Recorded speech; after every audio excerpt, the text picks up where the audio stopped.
Un maire, il a un rôle important à jouer dans le domaine de la sécurité. Il doit d'abord travailler sur la prévention.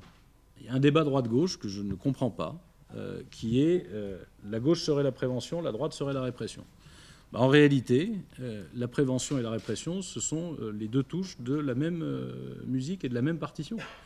Mais c'est vrai qu'investir dans la prévention, dans le soutien scolaire, dans les programmes de réussite éducative, dans l'accompagnement des élèves qui sont en décrochage scolaire, où c'est important parce que ça permet de limiter, entre guillemets, la dérive d'un certain nombre de jeunes, et on peut le faire très tôt. La deuxième corde, c'est que le maire peut devenir un acteur de la sécurité dans sa ville, mais la condition pour cela, c'est qu'il soit doté d'une réelle police municipale. Le responsable de la sécurité publique dans une ville, c'est le commissaire de police. Et si le maire n'a pas de vraie police municipale, il ne se retrouve pas en partenariat avec le commissaire de police. Cette police municipale, à Drancy, nous l'avons armée. Mais une police municipale armée, ça veut dire une police municipale entraînée. La police municipale à Drancy, elle s'entraîne tous les mois. Elle a besoin aussi, troisième pilier, pour pouvoir travailler d'un système de vidéoprotection. Entre ceux qui disent que la vidéoprotection serait une arme absolue, ce n'est pas vrai, et ceux qui disent que c'est un danger pour la liberté individuelle, ce qui n'est pas vrai non plus. Dans le cadre de la vidéoprotection, tout ça est très encadré. C'est une convention qui est signée par le préfet avec le maire, qui permet de se garantir des conditions d'exercice de la vidéoprotection, c'est-à-dire de leur installation. Elle ne peut filmer que ce qui est fixé d'accord à l'avance. Les images sont enregistrées pendant 8 jours et détruites ensuite. Elles ne sont accessibles que sur réquisition du procureur de la République.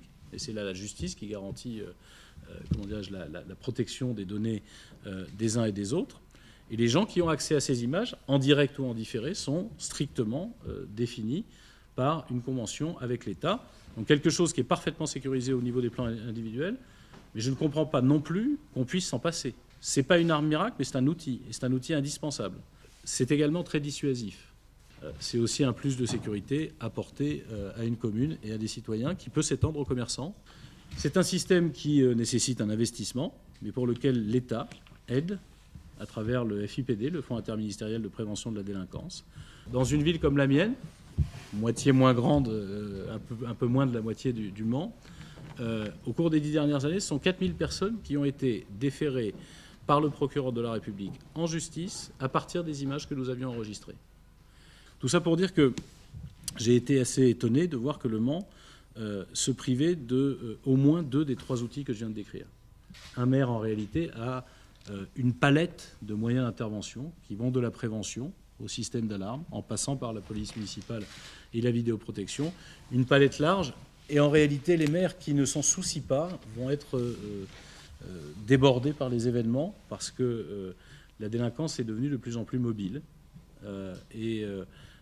Quand on ne sécurise pas son territoire, on devient attractif pour les délinquants. C'est quelque chose qu'un maire devrait avoir à cœur d'éviter.